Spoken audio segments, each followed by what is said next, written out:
Thanks, guys. I'm not going to use the mic. Is this fine? I don't like mics. Okay, this is good. So let me give you a brief introduction about Achieve and myself. Achieve, it's a new online job platform. I all of you guys, actually, how many of you are graduating this year? Okay, perfect. So pretty much what our website allows you to do is automatically search for jobs. I'm sure many of you have used other online job platforms, but so the difference between theirs and ours is actually it's a lot simpler to use. It'll automatically match your profile with jobs that are available on our platform. So not every time you log in, you need to search again, etc. Also, it allows you to apply to jobs and track your progress on these jobs while going. So we call it نحن the cyber void. When you apply and send your CV and you have no idea if anyone saw it, if anyone read it, if you were selected, if it even got there. يعني. So the point of our platform is also to avoid that. What we're going to be doing today is giving you a few CV tips and interview tips and application tips so that hopefully you guys can launch your career on a good step. So we're going to start, Awal with talking about CVs. How many of you have written CVs before? Right, so you all have CVs. Time, good, perfect. So we're not starting from scratch. It's okay. So what do we know about CVs?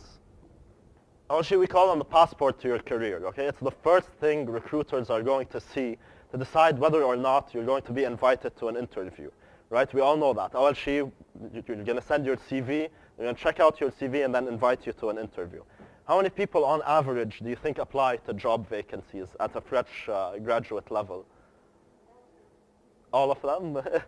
On average, we have between 100 and 150 applicants per job, per fresh entry-level job. So imagine from these 100, it's your CV that's going to decide whether or not you get invited to the next step, which is the interview. And how many people do we interview on average? 50? Around 10 to 15 people. So from 100 to 10, okay? That's not a high success rate. So that's why your CV is very, very important. We talk about something called the 10-second rule when it comes to CVs. Who can guess what that means? Well, who said pretty obvious? Okay, so what is the 10-second rule? Oh yeah, usually we take 10 seconds to look at your CV to decide whether or not we're going to spend more time on it or put it in the don't interview pile. So that's why it's very important.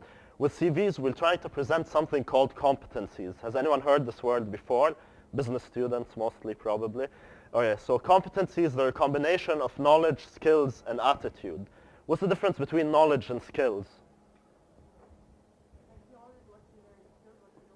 Exactly, perfect. So you might take a course in management here. That's a knowledge, right? But skills, have you actually managed anyone or a team of people? So that's the difference. And then attitude, of course, is pretty self-explanatory.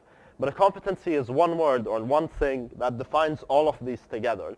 For example, attention to detail, right? That shows you need to know what it is you're looking for to spot mistakes or do something right. You have the skill, the patience, whatever it takes to actually do it. And the attitude, just the perseverance to keep going, to make sure you're very attentive.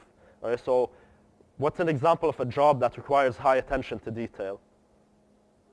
Anyone wants to be an auditor? Yeah, so that's something very important, attention to detail. So when you write your CV, keep on thinking that when a recruiter reads this, they're going to be trying to pick out competencies from your CVs. Okay, applying. So let's say you actually, you have the best CV now and you're ready to go out there and apply. Something very important is finding a specific vacancy, okay? This strategy of going to a job fair and just distributing your CV left and right, it doesn't work anymore, okay? A lot of people come up to me and they go, Jade, you know what, I've applied to like 50 companies and no one has replied to me. My first question is, did they have any vacancies?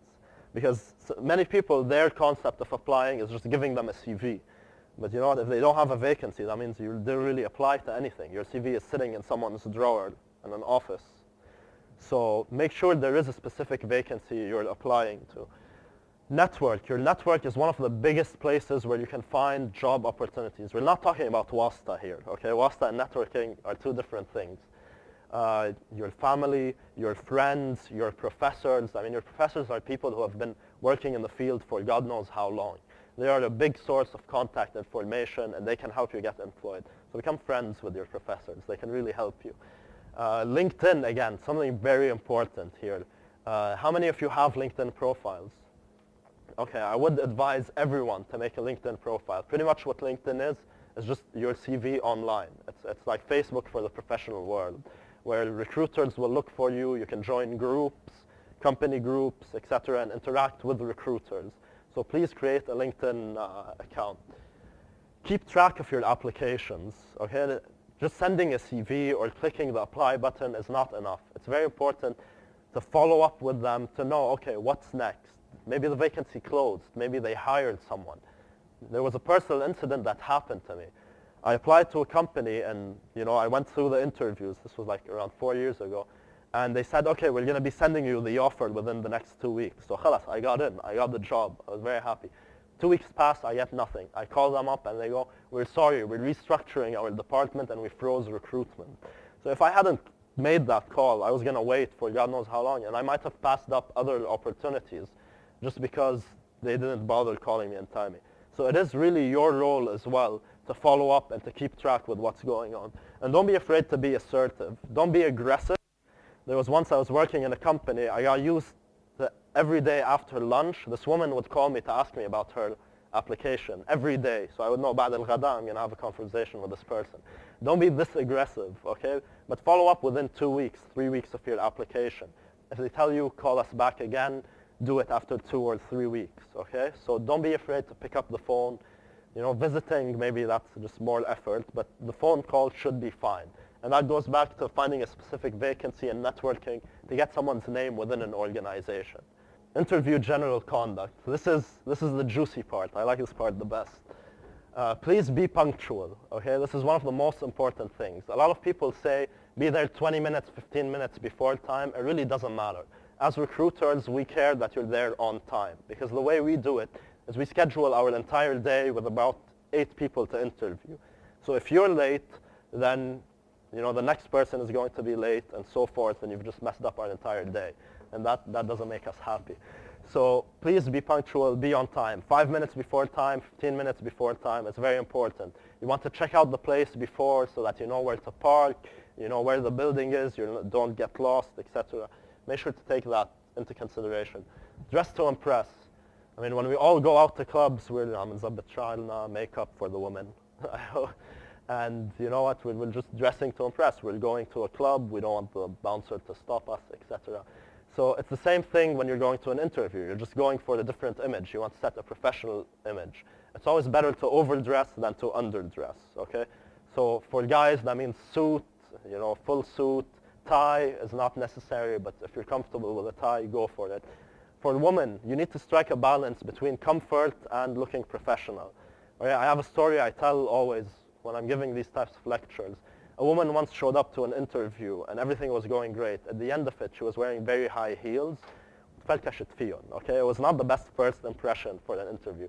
So please make sure you're in something you know how to walk in, something that you're comfortable in. Interviews are already an uncomfortable situation. The last thing you want to be thinking about is how tight your dress is, or how annoying your feet are, or etc. Same thing with guys when it comes to the tie. I can't wear a tie. I'm claustrophobic, so whenever I put something around my neck, I start panicking, so I just don't wear a tie. So you always want to strike this balance. Show interest and poise. Body language is one of the most important things. It's not all about how you answer questions. It's also about how you present yourself during the interview. The voice you use, you don't want to be too panicking. You don't want to be talking too quickly when you panic. You don't want to be jittering, okay? There's a jitter there. You don't want to be doing that, crossing your arms. Those are all big no-nos. I'm going to give you a quick tip for seating that I've kind of developed over time that's going to help you. I'm one of the people, when I get nervous, I start shaking my leg. That's what I do. So I've learned to do something. When I'm sitting down for an interview, and let's say there's a desk, I either put my hands together like this on the desk, because what this means is I'm not going to be able to do anything with my fingers. Many people, when they get nervous, or play with a pen or something. So this makes sure I'm not going to do anything. It makes sure I'm upright as well, and I'm leaning forward, which shows interest. If there's a desk, it really doesn't matter what I'm doing with my feet. But if there isn't a desk, then I can do this, try to be as professional as possible. And if I start doing this, there's no way I'm not going to notice because half of my body is shaking. So I'm going to remind myself and go, keep cool. So that's good. So this is just a general body language tip. Enunciate and be confident. It's very important when you answer questions that you answer them clearly. The best way to do this is to keep examples in mind, and we're going to talk about interview questions later. Be confident with your response, okay? There are a lot of pauses during interviews, okay? Between the time you reply and the interviewer decides what the next question is going to be, or maybe he's taking notes, etc. So a lot of people find silence awkward, right? Awkward silence. I mean, that's the term. Don't find silence in an interview awkward. It's only natural. What a lot of people end up doing is that they answer a question, and during this, few seconds of pause while the interviewer is doing something else, they panic and they keep going. So they end up having a perfect answer, and then continuing with, but I would also do something and ruin everything they already did. So when you end answering a question, please end it strong. And this is my response. That's it. Then allow for the silence, for the feedback, for a follow-up question, etc. So don't panic when there's silence. It's normal. Ensure two-way interaction. An interview is not an interrogation, okay? It's not someone sitting there, you're under the spotlight, and they're answering your questions, and if you answer wrong, they're going to electrocute you. It's not how it works. So if you have any questions, if you need things to be clarified, if you're unsure of something, ask. Make sure it's just a normal conversation with anyone else. So please keep that in mind. Some questions you might want to keep till the end are, what's the process? So when will I hear back from you? Is there a second interview? These types of things. And always ask for a business card. Why? Because that would help you follow up, and you'd have a personal contact inside the company itself. So these are important things to keep in mind. Types of questions. A lot of people come up to me and they ask me, oh yeah, I have an interview tomorrow. What are they going to ask me? I don't know. Everyone has their own set of interview questions. Some people create them. Some people get them online, etc. So you can't really know the exact type of questions. You can know what are the general questions that are going to be asked. We have general background questions such as, why did you pick your major? What are your strengths and weaknesses? Where do you see yourself in 5 years? Those kinds of things. These are general questions. But it's very important that you practice these. I mean, come on. This can't be the first time you've heard these questions, right? You've all heard them before. But if I ask any one of you right now, what are your strengths and weaknesses? You might panic, right? You're not going to know what they are. So please prepare for these. Where are you going to see yourself in 5 years? A lot of people think this is the most pointless question. But it's very important for us because it assesses, are you going to be, do you want to stay in this field? I once asked a similar question to someone I'm interviewing for a finance position. And she goes, I want to be a teacher. So automatically now I know, this person, if I hire her, she's going to be here for a year or a year and a half maximum, and then she's going to leave because she wants to be a teacher. So these are very important questions you need to have the answer to. Well, it depends on your industry, on the job you're looking for. Mastered sometimes is a bit of a scary answer because that also means within a year or so you're going to be leaving. A good answer is always showing that you want to stay in the industry. So in your example, it was HR, right? A lot of people say, I want to be a manager in 5 years, but that doesn't really tell me anything. What the better way of structuring it is, what does it take to be a manager in 5 years? So I want to develop 1, 2, 3 skills. I want to make sure that I work in a team and lead a team perhaps. These kinds of things that, again, what are we trying to show here? Competencies. The same things you've been trying to show in your CV all along. So those are good replies to them. Always showing that how is it you're going to progress? How is it you're going to work on yourself? So no, I want to be a manager. We all want to be managers and run businesses or whatever. So no, it's all about the skills and how you want to develop. Okay, so Next up, we have competency-based questions. There are 3 types of these. There are behavioral questions, situational questions, and my favorite, stress questions. Okay? And these kind of questions, they're focused especially to ask about a specific competencies. So for example, attention to detail, right? Or motivational skills, or whatever you may have.